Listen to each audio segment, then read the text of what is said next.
Acompaña en presidium a nuestro expositor, el maestro en Derecho Civil, Jorge Vega Valencia, juez cuarto familiar de Cuautitlán, a quien brindamos, por favor, un fuerte aplauso.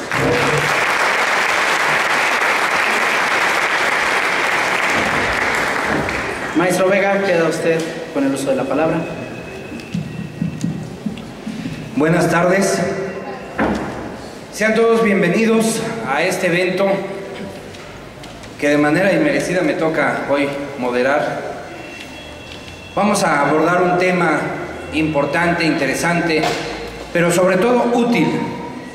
Me toca presentar a quien me precio de decir que soy su amigo, al maestro Francisco Javier Sánchez Martínez, y hay una anécdota pues que nadie conoce. Cuando yo era pasante en un despacho a inicios de los años 90, me mandaron a hacer una diligencia a un juzgado de Naucalpan con un notificador aguerrido, el maestro. Entonces yo soy su alumno del señor y habrá que reconocer esa parte que tiene muchísimos años por delante de su servidor y que desde luego soy un admirador de su trabajo y de su trayectoria. Él es licenciado en Derecho por la UNAM, es también maestro en Derecho por la Universidad ETAC, y en el ámbito laboral se ha desempeñado en muchas actividades, pero sobre todo ha trabajado para despachos particulares. En el ámbito jurisdiccional se ha desempeñado desde luego en el juzgado 10º civil de este distrito judicial. También ha sido secretario en la primera sala civil de aquí de Tlalnepantla, posteriormente asignado al juzgado 2º civil de Otumba con residencia en Tecámac, donde también fue juez interino, en el juzgado 4º civil de aquí de Tlalnepantla, en el juzgado 2º civil de Cuautitlán, con residencia en Cuautitlán Izcalli, y juzgado 1º civil de Cuautitlán. Ha sido juez, y es todavía, del juzgado mixto de cuantía menor de La Paz, después al juzgado civil de cuantía menor de aquí de Tlalnepantla, titular del juzgado 1º mercantil de Catepec, donde actualmente imparte su jurisdicción. Como docente se ha desempeñado en diversas actividades en la Universidad Hispanoamericana, en la Universidad Privada del Estado de México, en asignaturas como el Derecho Procesal, Procedimientos Especiales, Amparo, Práctica Civil. Es docente en módulos de diplomados en juicios orales en la materia familiar, catedrático a nivel maestría en la Universidad San Carlos, en las maestrías de Derecho Sucesorio, Contratos Civiles y en la Clínica de Derecho Procesal Familiar. En el mismo nivel, pero en el Centro de Estudios Superiores de Ciencias Jurídicas y Criminológicas de aquí de Tlalnepantla, imparte la materia etapa postulatoria en el juicio oral. También en la radio ha participado en La Voz de Paz, que se transmite en el 1440 de AM. Su experiencia no está a discusión, lo que va a estar a discusión es el tema, así que pongámosle atención porque hay una sesión de preguntas y respuestas, que van a ser más preguntas que respuestas desde luego, pero pongamos atención porque solamente poniendo atención podríamos preguntar e interrogar al juez sobre la función que desempeña, el tema que nos trata, pero desde luego habrá que explotar sus vastos conocimientos. Sin más, dejo en uso de la palabra al maestro, de quien podremos disfrutar esta conferencia de las pruebas y los recursos en el juicio oral mercantil. Es tuya la palabra, Javier. Gracias, señor. La verdad es que tanto halago me compromete. No se nota que es mi amigo, ¿verdad? Gracias, señor, por tu asistencia. Quiero agradecer también a la Escuela Judicial la invitación que tuvieron a realizarme por favor hacer extensiva esa invitación al maestro Joaquín. Muchísimas gracias. Bien, voy a tomarme la libertad de ponerme de pie, porque la verdad es que soy un poco inquieto y la verdad sentado no se me da mucho, parado tampoco, ¿verdad? Pero por lo menos ya me puedo mover. Bien.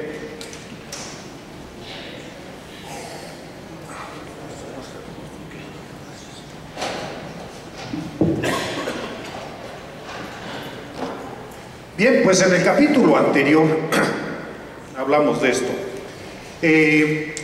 Como ustedes recordarán, esta es la continuación de aquella plática que tuvimos ya en el pasado mes de octubre, en donde hablamos las generalidades de lo que es el juicio oral mercantil. Pero para encacharnos un poquito vamos a tratar de recordar brevemente las partes generales de lo que es el juicio oral mercantil. Bien, ¿qué son los juicios orales mercantiles?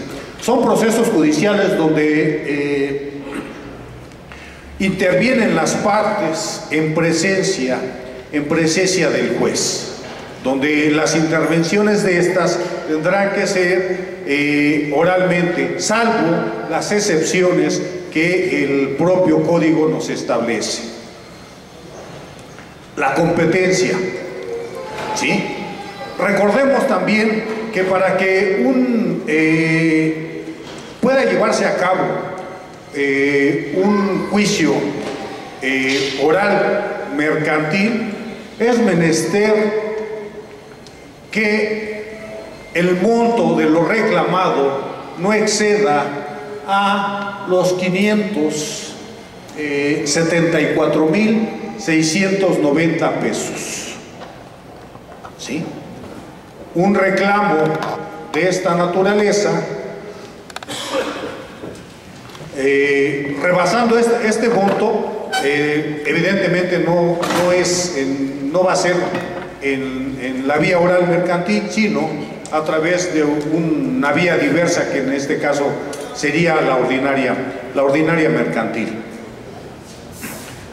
Bien, para tratar de comprender también esto, me llama la atención el hecho de que creo que aún todavía nos queda muy claro qué juzgados son los que conocen de la oralidad en materia mercantil.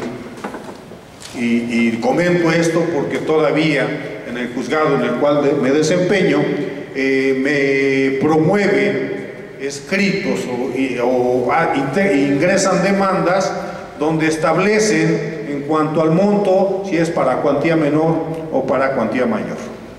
En ese sentido, habré de decirles que en el Poder Judicial ya cuenta con juzgados especializados en materia mercantil. ¿Sí? Tenemos 3 en Toluca, 3 en Naucalpan, 3 aquí en Tlalnepantla, 1 en Nezahualcóyotl y 1 en Ecatepec de Morelos.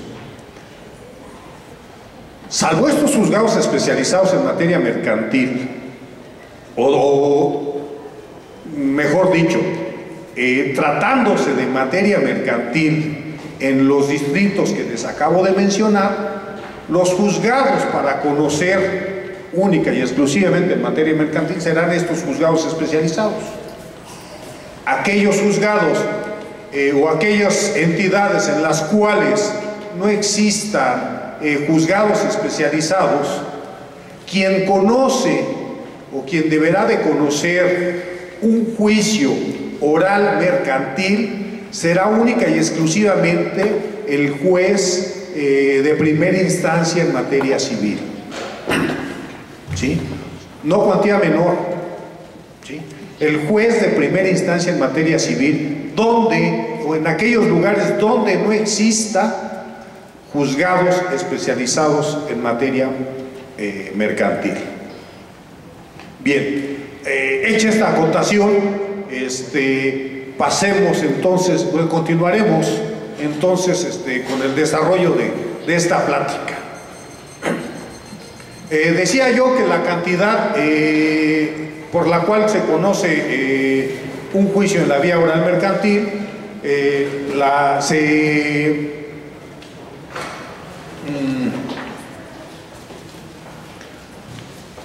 se modifica año con año, ¿sí?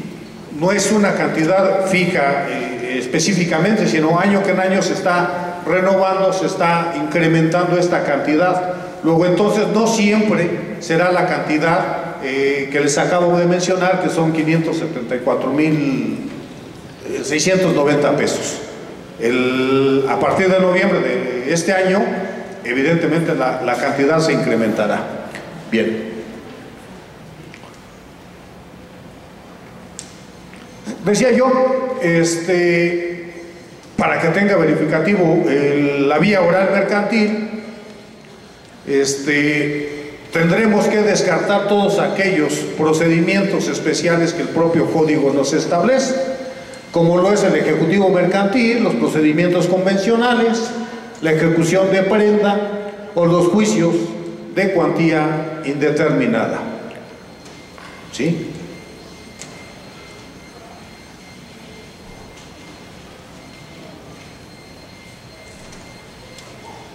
Hacia alusión que aquella cantidad que rebase el monto establecido, pues ya no corresponderá a la vía oral mercantil.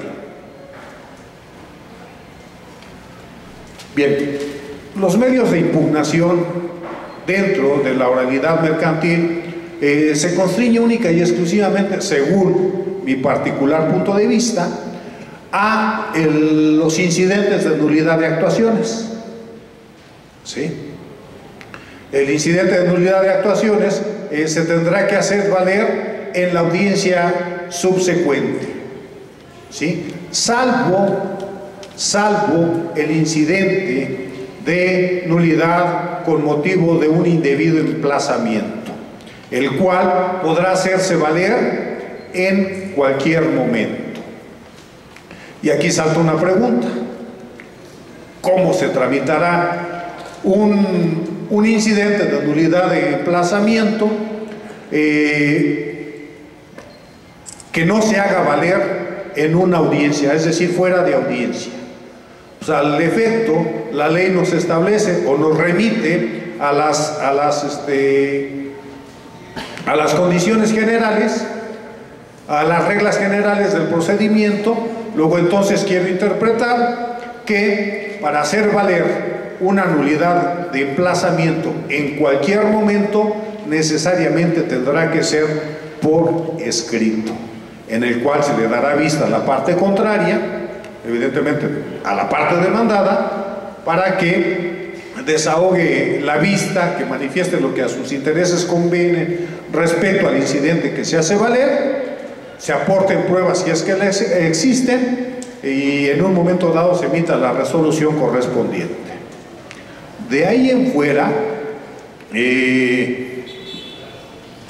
no existe, o sea, todas las determinaciones vertidas en un juicio oral mercantil son irrecurribles, es decir, no se admite recurso alguno en contra de las determinaciones. Luego entonces, ¿qué nos conlleva? A que tengamos que recurrir al juicio de garantías en caso de que exista alguna violación o alguna situación que tengamos que hacer valer o que pudiéramos hacer valer a través de uno de los recursos ordinarios.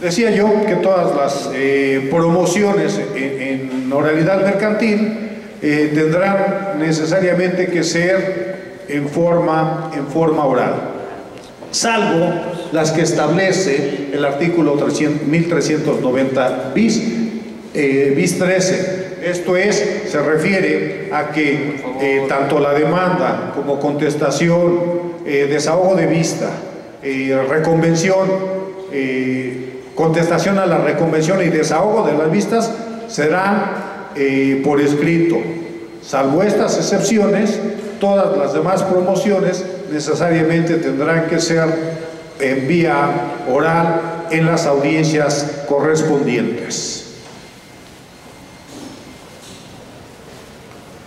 Bien, y entremos ya a grosso modo, esto es la parte inicial de nuestras demandas orales, y en las cuales las innovaciones que presenta es que tendremos en nuestros escritos iniciales de demanda que ofrecer necesariamente nuestros medios de convicción, nuestros medios con los cuales nosotros creemos vamos a acreditar nuestra pretensión o, en su defecto, nuestras excepciones y defensas. Es decir, el momento procesal oportuno para el ofrecimiento de nuestras pruebas es con nuestro escrito inicial de demanda, ¿sí? En nuestro escrito de contestación a la demanda, en el escrito de reconvención, si es que la hay, y en el escrito de contestación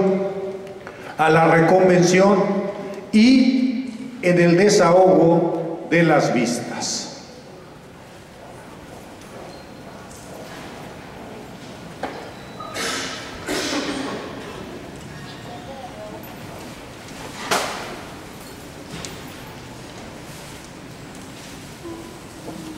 Evidentemente tendremos que relacionar nuestras pruebas con todos y cada uno de los puntos controvertidos.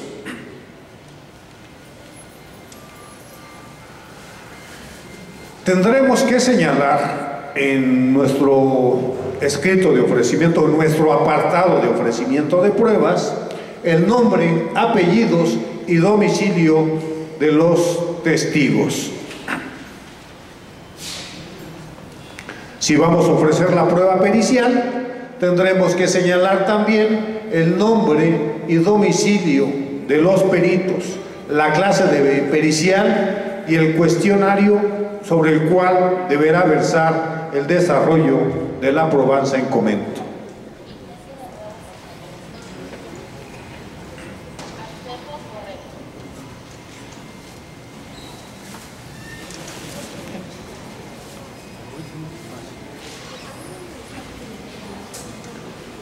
Ahí vamos a tratar de dar el concepto de lo que es la prueba. Es un medio de convicción en busca de la verdad respecto de los hechos controvertidos, pudiéndose hacer valer el juez de cualquier persona o tercero. ¿Quiénes son sujetos a prueba? ¿Cuáles son el objeto de la prueba? Y decíamos que son respecto a los hechos controvertidos. Bien, pasaremos a determinar, según mi particular punto de vista, la mecánica del desahogo de la prueba confesional. Y por principio de cuentas diremos que la prueba confesional es una declaración de parte normalmente desfavorable para aquella persona que la emite. Bien, decía yo, en el ofrecimiento de nuestra prueba confesional, evidentemente tendremos que anunciarla, señalarla en nuestro escrito inicial de demanda. ¿Sí? Cuando el juicio se desarrolla en la contumacia de la parte demandada, ¿sí?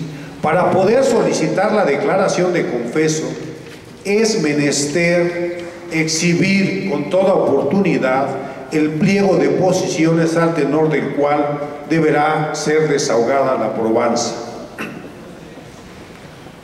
¿Por qué les comento esto? Porque todavía existe la creencia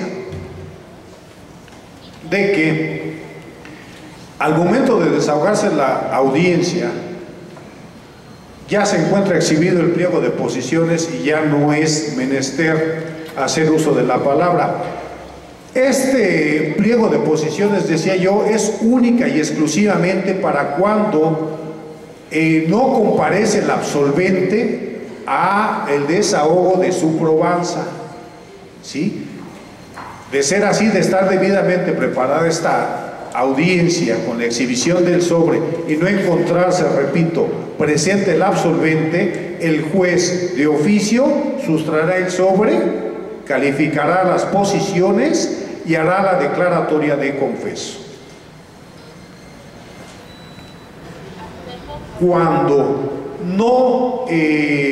Cuando asiste el absolvente, el oferente de la prueba también necesariamente tendrá que estar presente. ¿Para qué? Para que sea este quien en forma oral y directa formule las posiciones al absolvente, evidentemente previa calificación que resulten de legales por parte del titular del juzgado, ¿sí? Para el caso de que no comparezca el oferente de la prueba y si esté presente evidentemente el absolvente, la prueba confesional se declarará deserta. Al igual que si no se exhibiera el sobre en caso de incomparecencia del absolvente, ¿sí? Así funciona la mecánica del desarrollo de la prueba confesional.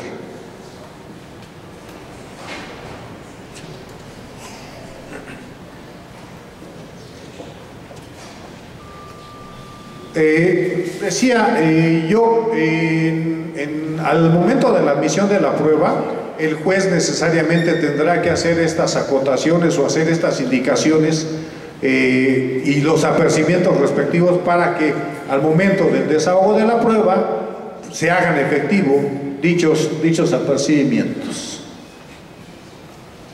Bien, por lo que respecta a la prueba testimonial, la ley nos establece que el oferente de la prueba tiene la obligación de presentar a sus testigos, ¿sí? Y en la mayoría de los casos el oferente se compromete precisamente a presentar a sus testigos, salvo en el caso en que el oferente refiera que su imposibilidad de presentar a sus testigos, luego entonces el juez ordenará a través del notificador o notificadora adscrita al juzgado, realice la notificación al testigo para efecto de que comparezca ante la sala del juzgado al desahogo de la audiencia el día y hora que tenga verificativo la audiencia de juicio, apercibiéndole que en caso de no comparecer se le podrán aplicar las medidas de apremio que la ley establece, es decir, puede ser presentado incluso a través de la fuerza pública, ¿sí? Luego entonces en el desahogo de la audiencia de juicio, en caso de no comparecer el testigo, una vez debidamente citado y apercibido, podrá diferirse la celebración de la audiencia para que se le apliquen las medidas de apremio al testigo rebelde, ¿sí? El desarrollo de la prueba testimonial radica en la formulación de preguntas y repreguntas que las partes le formulen a los testigos. La ley también establece la obligación por parte del órgano jurisdiccional de, no obstante que las partes tienen la obligación de presentar a sus testigos, se expidan las cédulas de notificación correspondientes. Esto lo establece el artículo 1390 bis 42 del Código de Comercio.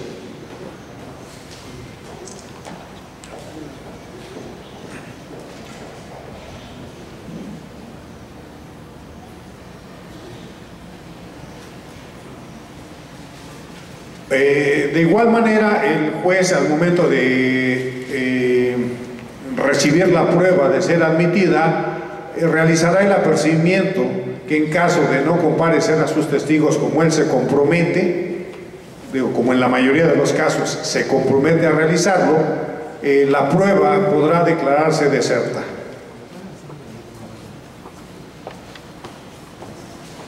También la ley establece que aquellos oferentes de la prueba testimonial que falseen los hechos en cuanto al domicilio de los testigos, o que se advierta que se ofrece la testimonial y no existan los testigos, con el objeto de retardar el procedimiento, podrán ser, se les podrá imponer una sanción pecuniaria, una multa.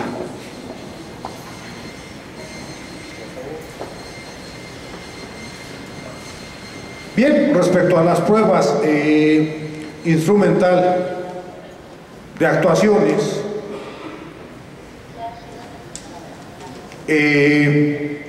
pues estas creo que no tienen mayor relevancia. Sí, estas se admiten, en caso de estar ofrecidas conforme a derecho, se desahogarán por sí solas. ¿Sí? ¿Cuál es el momento procesal oportuno para hacer la objeción de los documentos? Pues lo es precisamente en la audiencia preliminar. Al momento de que son admitidas las probanzas, las partes tendrán el derecho de precisamente objetar las documentales que estime pertinente, evidentemente realizando sus argumentaciones sustentadas en derechos. ¿Sí? ¿A qué viene esto? Lo que sucede que seguimos manejando en la práctica el hecho de que al momento de contestar la demanda, contestar la reconvención o desahogar las vistas, hacemos la objeción de los documentos. Cuando esto, pues la ley nos establece cuál es el momento procesal oportuno para poder realizar la objeción de los documentos.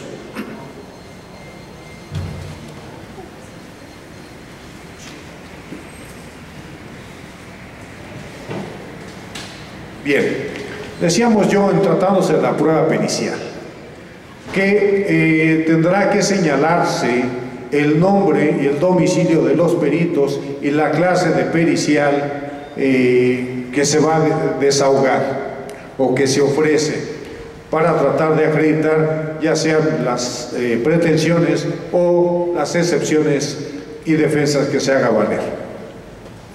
Deberá también integrarse el cuestionario al tenor del cual deberá ser desahogada la prueba pericial.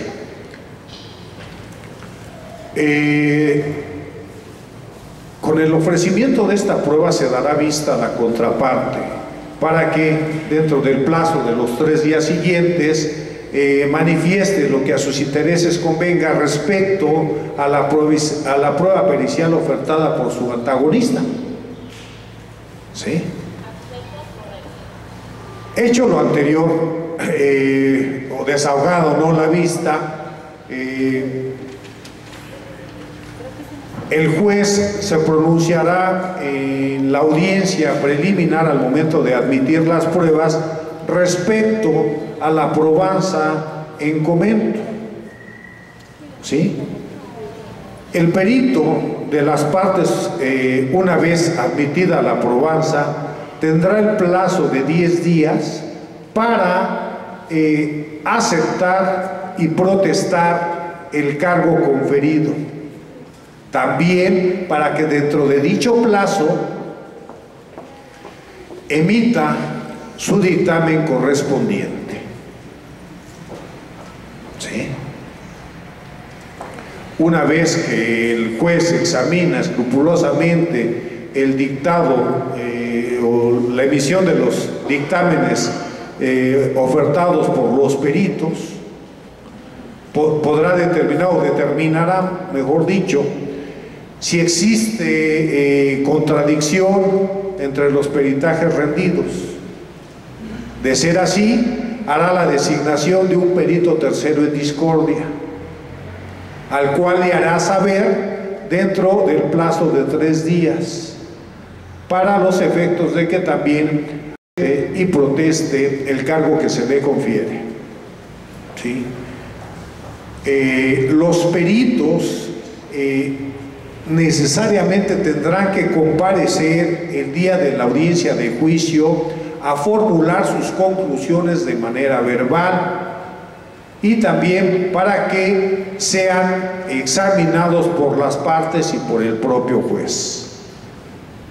De no comparecer los peritos a la audiencia, no aceptar el cargo o evidentemente no rendir su dictamen, la prueba será declarada deserta. La ley también nos establece la sanción para aquellos peritos terceros en discordia que no cumplan con su cometido. ¿Sí? Hace referencia que se le sancionará con una parte proporcional o igual a la que en un momento dado pudiesen o hayan establecido como monto de sus honorarios. Hipótesis que por lo menos aquí en el Estado de México no se aplica, en razón de que los peritos terceros en discordia son designados por el Departamento de Peritos que al efecto tiene el Poder Judicial del Estado de México.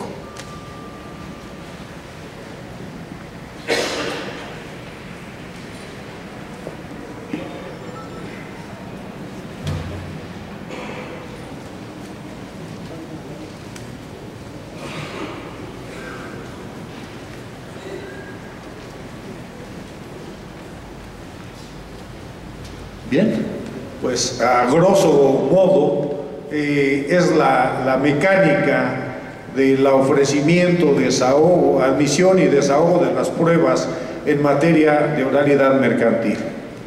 Y bien, y para finalizar habré de decir que la propia ley decía los medios de impugnación que contempla el juicio oral mercantil serán única y exclusivamente los incidentes de nulidad, dado que, repito, la ley establece que todas las determinaciones vertidas en el juicio de oral mercantil son irrecurribles. Les agradezco mucho su atención y espero, como decía el maestro Jorge, pues sirva de algo esta plática y esta transmisión de experiencia que les he realizado. Muchísimas gracias.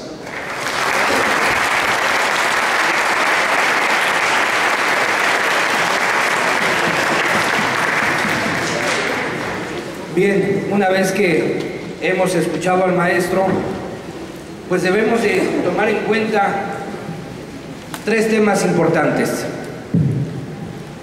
Dijo los medios de impugnación y precisó solamente la nulidad de actuaciones. Luego dijo porque toda determinación es irrecurrible. Posteriormente hizo referencia a un tema muy importante que es la prueba confesional. ¿Cuándo se le declara confeso y qué requisitos debemos de tomar en cuenta? Si asiste a la diligencia, si no asiste, cómo se debe de preparar y tú, abogado, cómo debes de actuar. Tener precisa esa circunstancia y esos motivos de la declaración de confeso es importante, porque si ahorita dijéramos, a ver, ¿quién nos explica de ustedes cuándo lo vamos a declarar confeso y qué requisitos se necesitan para ello? ¿Quién nos respondería? Luego, dijo la objeción de documentos, ¿cuándo se debe de hacer? Y nada más le haríamos una crítica constructiva. ¿Cómo se debe de hacer esa objeción? Al juez, ¿cómo le gustaría que la hicieran? Sí, porque dice, la vas a hacer en tal momento procesal. Pero esa objeción en materia mercantil ¿Qué requisitos y qué argumentos debe de contener? Sería interesante preguntarle, ¿usted cómo valora una objeción, señoría? ¿Qué debe de contener una objeción? ¿Debe de ser la simplona de siempre en cuanto a su alcance y valor probatorio? Eso y nada es peor porque gastaste tinta y esfuerzo en decir tonterías. ¿Qué es lo que debe de llevar? La objeción, ¿qué debe de contener en la litis que nos está ocupando? ¿Qué vas a objetar? El contenido y el alcance, pues eso lo va a hacer el juez sin que tú digas nada. Pero tú, ¿qué quieres, abogado? Que el juez tome en consideración al momento de leer una objeción.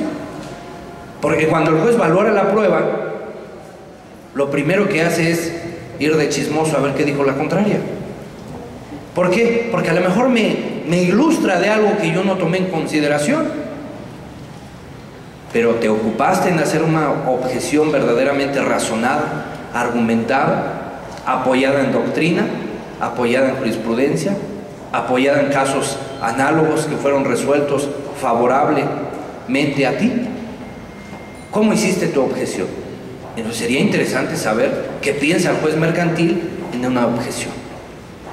Basados en esto, pues ahora sí les voy a pedir su participación para poder interrogar al señor juez. ¿Quién dijo yo primero? Atrás la señorita. Gracias, buenas tardes. Decía de la objeción de documentos, que esa también se presenta por escrito. La contestación es igual porque dijo que se le daba vista a la contraria. La contestación sigue la misma suerte por escrito y ofrezco pruebas en cuanto si es en autenticidad la objeción. Perdón, me repite la pregunta, por favor. Sí, perdón. Hablando también del incidente de objeción de documentos, nos comentó que se presenta por escrito. La contestación o la vista que tiene que desahogar la contraria a esa objeción también va a ser por escrito, y si es en cuanto a la autenticidad y ofrezco pruebas, se señala también una audiencia, se va a la de juicio. Tengo todas esas dudas respecto al incidente de objeción. Bien, no recuerdo haber hablado de un incidente de objeción de documentos. Yo hice alusión en que el momento procesal oportuno para realizar la objeción de documentos es en la audiencia preliminar, al momento de admitirse, en este caso concreto, las pruebas documentales ofertadas por su antagonista.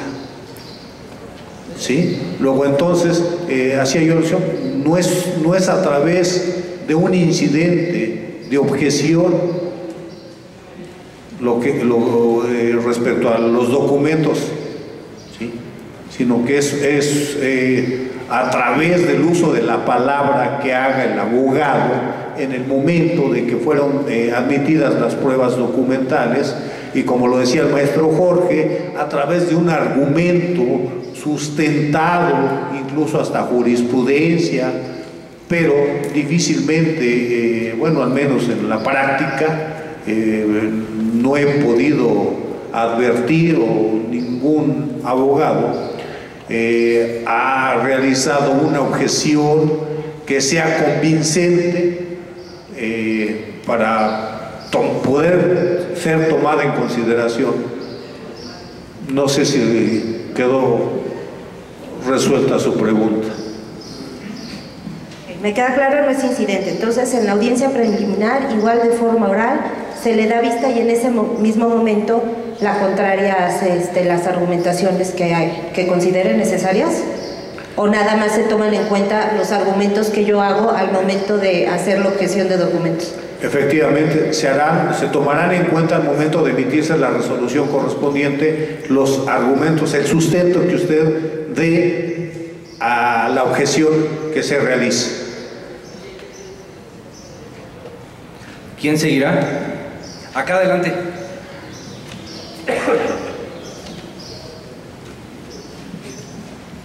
Sí, gracias. Bueno, de hecho son como 6 preguntas, pero creo que me empiezo por la primera. Como decía el señor juez familiar, precisamente cómo le gustaría a un juez, en este caso mercantil, que se desarrolláramos como abogados, expresáramos la forma en que se debe de objetar, porque siempre hacemos lo mismo, ¿no? Siempre decimos en cuanto al valor y al alcance, y a lo mejor argumentamos algunas otras cosas que consideramos, pero un juez, en este caso usted, señoría, ¿qué es lo que toma en consideración para en sí tomar una buena objeción? Bueno, precisamente es eso, ¿no? El sustento que le dé a su argumento. Digo, para empezar, pues tendrían que hacerlo valer en el momento oportuno, la objeción, ¿no? Y luego en base precisamente a un argumento, repito, que esté debidamente sustentado, que ilustre precisamente al juez para poder tomar en cuenta esa objeción. Ok, bueno, aquí como que percibo que en todo caso, para nosotros expresar una buena objeción, en todo caso creo que va aparejado con lo que el perito en todo caso nos pudiera decir, porque nosotros lo que podemos expresar simplemente es lo que creemos, lo que tenemos a la vista, ¿no? Pero para eso obviamente, bueno, me atrevería a decir que sería lo correcto, ¿no?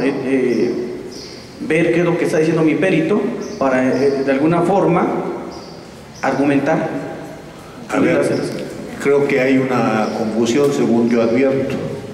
Una cosa es objetar documentos y otra cosa es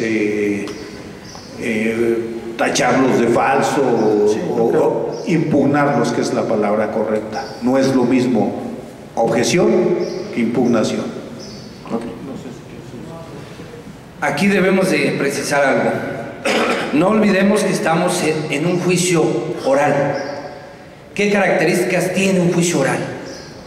¿Qué principios rige a un juicio oral? Uno de los principios básicos de la oralidad es que es un juicio adversarial. Y un juicio adversarial es aquel que se compone de una lucha de dos partes, dirigida cabalmente por el juzgador, en donde el principio de contradicción reina en todo momento, más aún en la audiencia. Decían, ¿cómo puedo hacer una objeción? ¿Qué se toma en cuenta al momento de objetar? ¿Qué ilustra el juez? Va a ilustrar lo que tú argumentes. La objeción forzosamente va encaminada a desacreditar el valor y la trascendencia de una prueba en base a argumentos sólidos, verosímiles, que permitan al juzgador mantener una convicción o desacreditarla. Obviamente, el juzgador va a tomar en cuenta al momento de resolver qué me dijeron en la audiencia. ¿Cuál fue el motivo de discordia en este documento?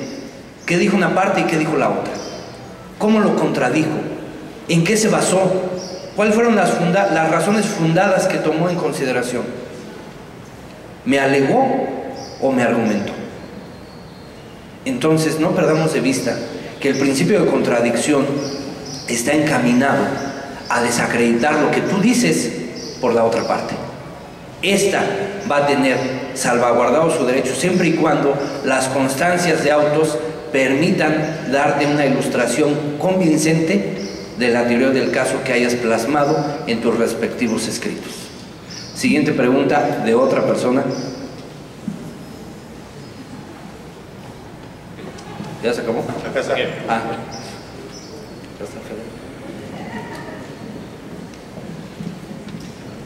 Buenas tardes, mi nombre es Víctor Baena. ¿Sí? La pregunta es, la tacha de testigos, ¿en qué momento hay que hacerlo? ¿Sí? Y en cuanto a lo pericial, ¿hay lugar a cambio de perito por parte de alguna de las partes? A ver, respecto a su primer pregunta, la tacha de testigos, ¿en qué momento tendría que realizarse? Pues evidentemente, al momento de que se terminó de desahogar la probanza. Es decir, que al efecto esta figura, el proceso oral no la contempla, no la contempla. Sin embargo, pues a lo mejor, como decía también atinadamente el maestro Jorge, tratándose de un juicio adversarial, pues podría alegar alguna situación, a lo mejor no propiamente como tacha, ¿no?, sino tratar de inducir al juez la falsedad en la cual está incurriendo el perito. Y la otra, ¿cuál fue la otra pregunta? La pericial, cambio de testigo, de perito. Cambio de perito. Pues la ley no prohíbe esa situación, siempre y cuando esté dentro del plazo establecido para tal efecto. ¿Sí? Es decir, tu perito tiene 10 días para aceptar, protestar el cargo y emitir su dictamen. Si en tu escrito inicial de demanda me ofreces a Pancho Pantera como perito, ¿sí?, y faltando 2 días me dices que no es Pancho Pantera, sino que es Tiro Loco Maclón, si me cumples con los requisitos, me acepta el cargo y lo protesta dentro del plazo ya establecido, yo creo que no hay ningún problema. Siguiente pregunta. Hasta atrás.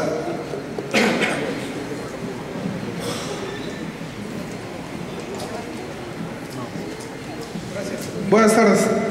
Nada más me confundí un poco, pero muy concreto. ¿En qué momentos o en qué casos o situaciones se debe exhibir pliego de posiciones? El pliego de posiciones se exhibe de entrada. Uno advierte, evidentemente, como parte actora, si tu juicio va en rebeldía. Si tú quieres la declaración de confeso de tu contraparte, tendrás necesariamente que exhibir el pliego de posiciones. También podrá darse el caso de que a lo mejor el absolvente no comparezca a la audiencia. Cuando no comparezca a la audiencia de desahogo de su confesional, es cuando tendrá que ofrecerse el pliego de posiciones. ¿Sí? O sea, creo yo como litigante lo haría. Yo exhibiría siempre el pliego de posiciones. ¿Para qué efecto? Ya sea que comparezca el absolvente, ya se la formularé oralmente como la ley lo establece. Si no comparece, pues ya no tengo que, mi prueba está debidamente preparada y el juez de oficio tendrá que hacer la declaratoria de confeso. ¿Sí quedó claro? Yo no me entendí, pero... Siguiente pregunta.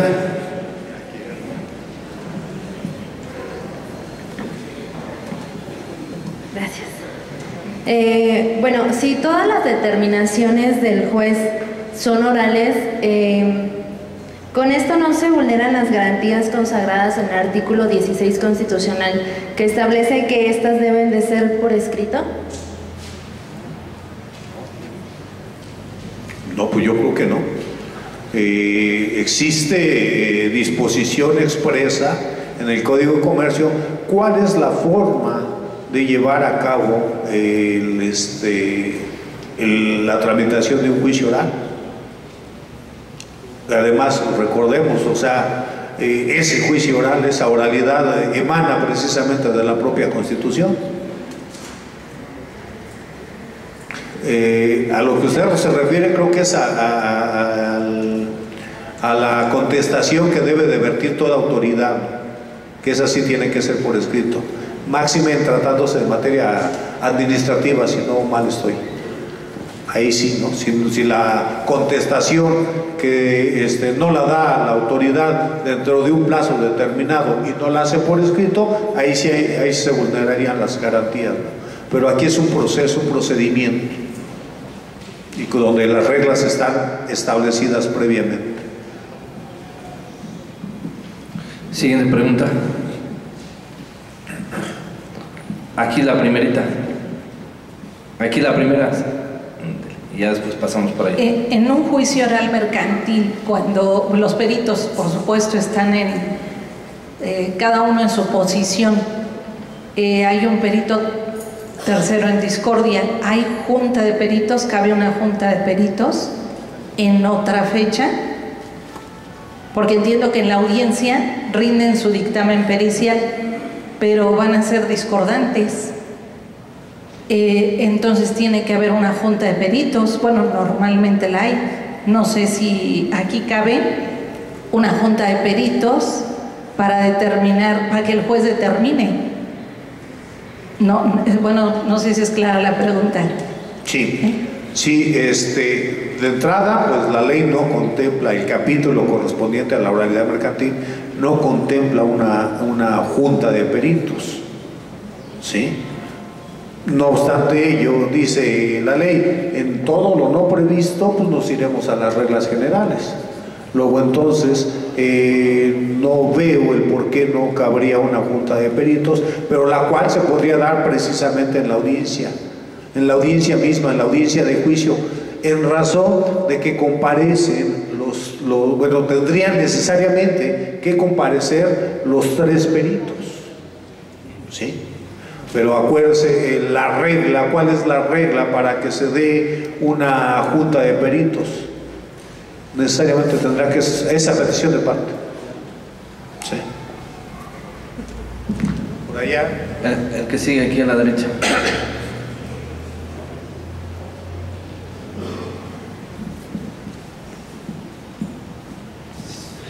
Sí, buenas tardes. Nada más quería preguntar referente al monto, la cantidad o el total. Aquí maneja una cantidad de 574,690 pesos. Y ahí la duda es, a partir de esta cantidad, ¿es cuando se desarrolla el juicio oral mercantil? ¿O es hasta esa cantidad?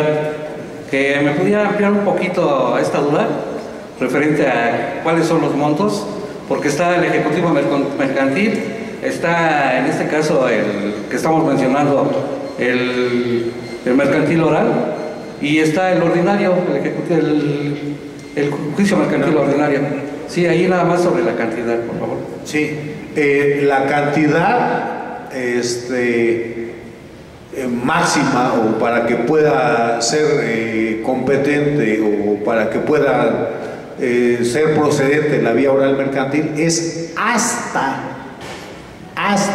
574,690 pesos. O sea, si rebasa esta cantidad, ya no va a ser juicio oral, va a ser un juicio ordinario mercantil. Ahora, también no confundir, el juicio ejecutivo mercantil tiene su tramitación especial, ¿sí? Entonces, habrá juicios, bueno, el ejecutivo mercantil no entra dentro de la oralidad. Sí. Y la última pregunta. Buenas tardes, su señoría. Buenas tardes. En cuestión de los peritos que estaban comentando, ¿qué es el primer peritaje que presenta la parte demandada, el segundo la parte actora y el tercero en discordia? El juez, ¿cómo los califica? ¿El tercero en discordia es el que tendrá mayor credibilidad hacia su señoría? No, de ninguna manera. Habrá que analizar el desarrollo del dictamen y no existe ninguna disposición en ese sentido que obligue al juez que le dé mayor credibilidad al dictamen tercero, rendido por el tercero en discordia. O sea, no existe ninguna disposición. Okay. En cuestión de la argumentación también se me hace algo muy importante en cuestión de la materia, porque como decía el licenciado, una cosa es argumentar y otra cosa es discutir o alegar o imponer una posición. En cuestión de la materia deberían de dar, yo creo, en las universidades la materia que es que nos ayudaría muchísimo en la argumentación, que vendría siendo ahí está materia que ahorita se me fue, que nos ayuda mucho a argumentar. ¿Sería qué? No, sí, está esa materia que es argumentación jurídica, pero ese se me fue su nombre de cómo poder, ¿perdón? No. cuando hablan los políticos, que se saben expresar, que saben... Oratoria. Oratoria, así es, gracias.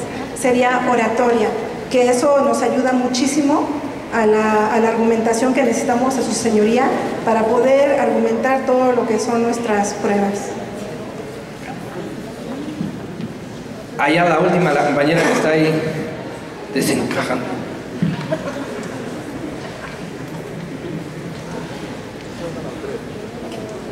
Lic, si me permite, por favor. Buenas tardes. Bueno, tengo una duda. En este caso, tratándose del juicio oral mercantil, sé que de alguna manera es requisito acreditar lo que es la acción causal. Tratándose de esa parte, ¿cuál sería el medio idóneo para acreditar dicha acción si no tengo, por ejemplo, un contrato que ligue directamente al documento base?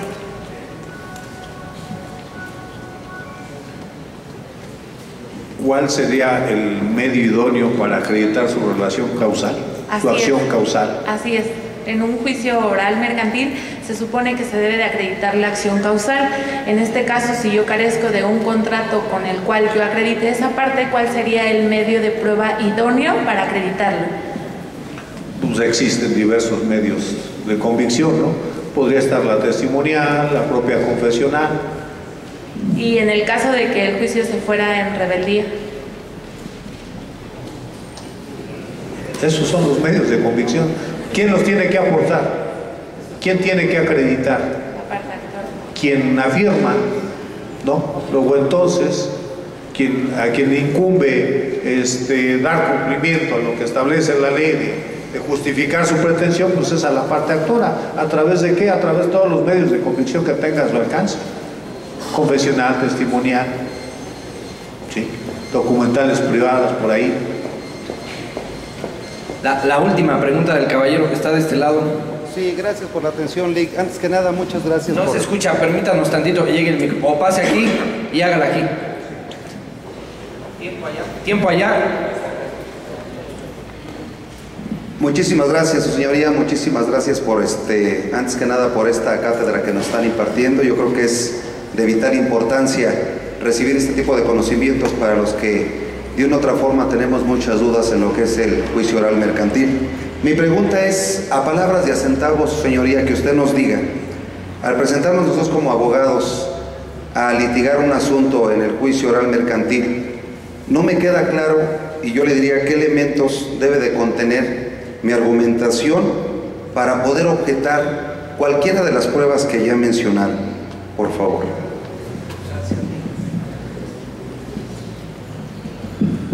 Bueno, para objetar cualquiera de las pruebas, vamos a aclarar por principio de cuentas que no se objetan todas las pruebas. Las únicas a objetar son las pruebas documentales. ¿Sí? ¿Y cuál sería una argumentación acertada como para poderse tomar en consideración? Pues precisamente que prácticamente es convencer al juez de la veracidad o de desvirtuar el documento en base a lo que se estime pertinente, no sé, cuál sea el valor que pretende restarle a esos documentos, ¿no?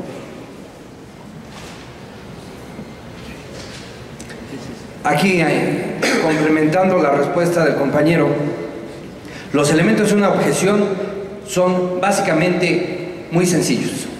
Uno, ¿qué pretenden acreditar con esa prueba?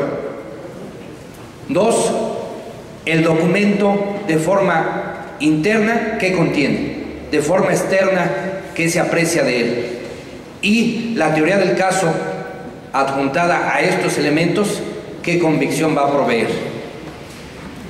Y desde luego el argumento debe ser un argumento eficaz, claro, preciso, con un objeto bien definido.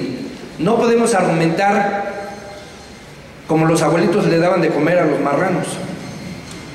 Esto es, te aviento la comida y te la tragas como puedas.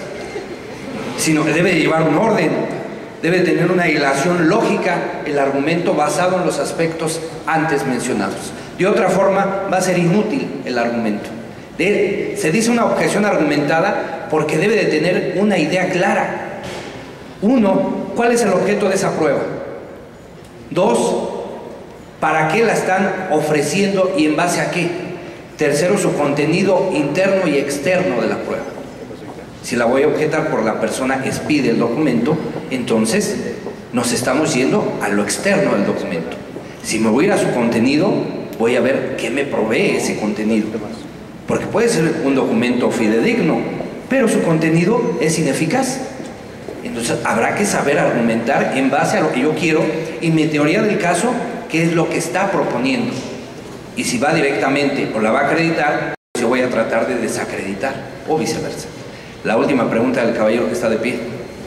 Buenas tardes, magistrado. Mire, nos presentamos, es el licenciado Fernández, como verán, el ciego, y un servidor, su compañero, el licenciado Carvajal. Básicamente son dos preguntas dentro del mismo procedimiento. Uno, la primera, para personas como él, que precisamente necesitan de un apoyo visual. Casi siempre entramos nosotros en parejas en las audiencias, pero nos ha tocado que los jueces nos dicen nada más entra uno, no dos, ¿sí? Básicamente se va a seguir respetando ese apoyo que requieren estas personas, en especial como mi compañero, y qué argumento podríamos formular. Y la segunda, respecto de alguna ocasión nosotros en los juicios mercantiles, en los ordinarios, cuando alguna pregunta, más bien, en el pliego de posiciones nos desechaban alguna que habíamos realizado, nosotros inmediatamente podíamos tener 3 días para presentar recurso de revocación para poder tener entrada al juicio de garantías posteriormente.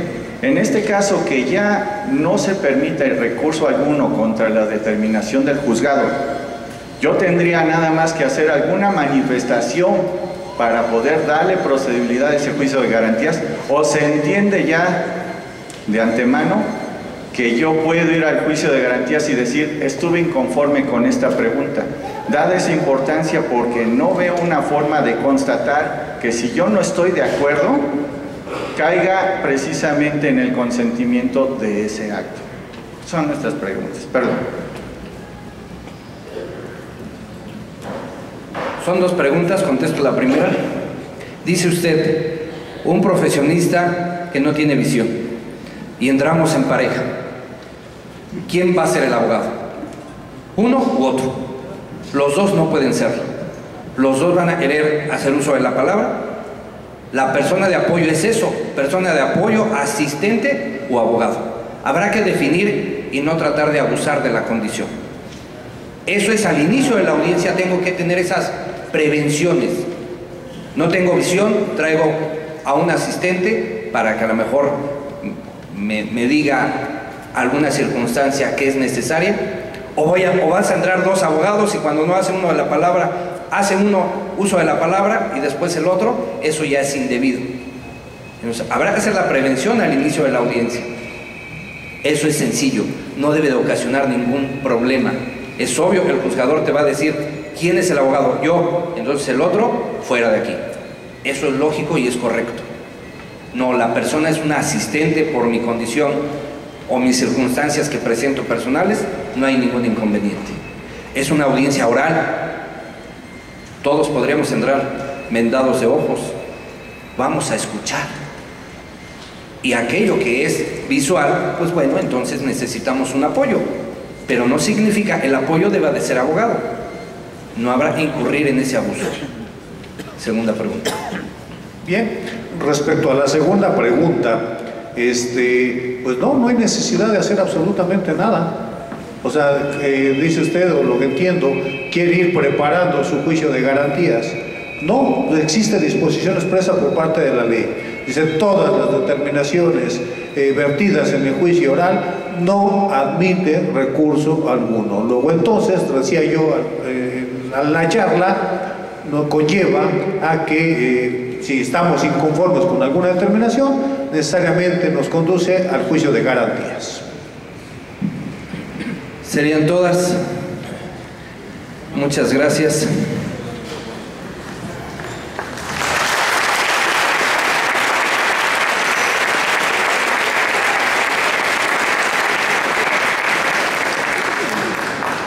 Muy bien, pues se invita a los asistentes a ponerse de pie, por favor. De acuerdo al programa de esta actividad, solicito atentamente al maestro en Derecho Civil, Jorge Vega Valencia, su apoyo en la entrega de reconocimiento y obsequio a nuestro expositor por su brillante participación, mismo que a la letra dice: el Tribunal Superior de Justicia y el Consejo de la Judicatura del Estado de México, a través de la Escuela Judicial, otorga el presente reconocimiento al maestro en Derecho Francisco Javier Sánchez Martínez por su destacada disertación de la conferencia Las pruebas y recursos en el juicio oral mercantil, desarrollada el día 29 de junio de 2016 en el Palacio de Justicia de Tlalnepantla, México. Firman magistrado doctor Sergio Javier Medina Peñalosa, presidente del Tribunal Superior de Justicia y del Consejo de la Judicatura, y doctor en Humanidades Joaquín Mendoza Esquivel, director general de la Escuela Judicial del Estado de México. Damos por favor un fuerte aplauso al maestro Sánchez Martínez.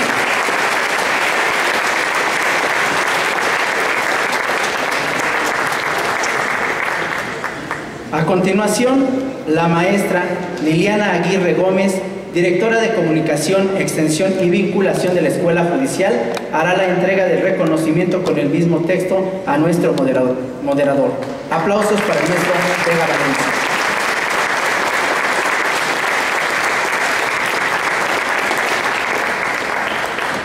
Pues agradecemos su valiosa participación en esta actividad. Los esperamos en el mes de agosto. Mientras tanto, les deseamos una excelente tarde y un buen regreso a casa.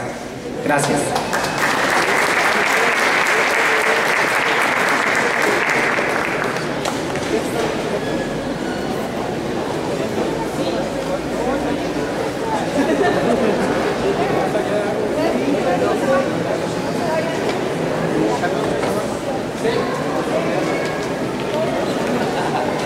¿Dónde está mi amiguita?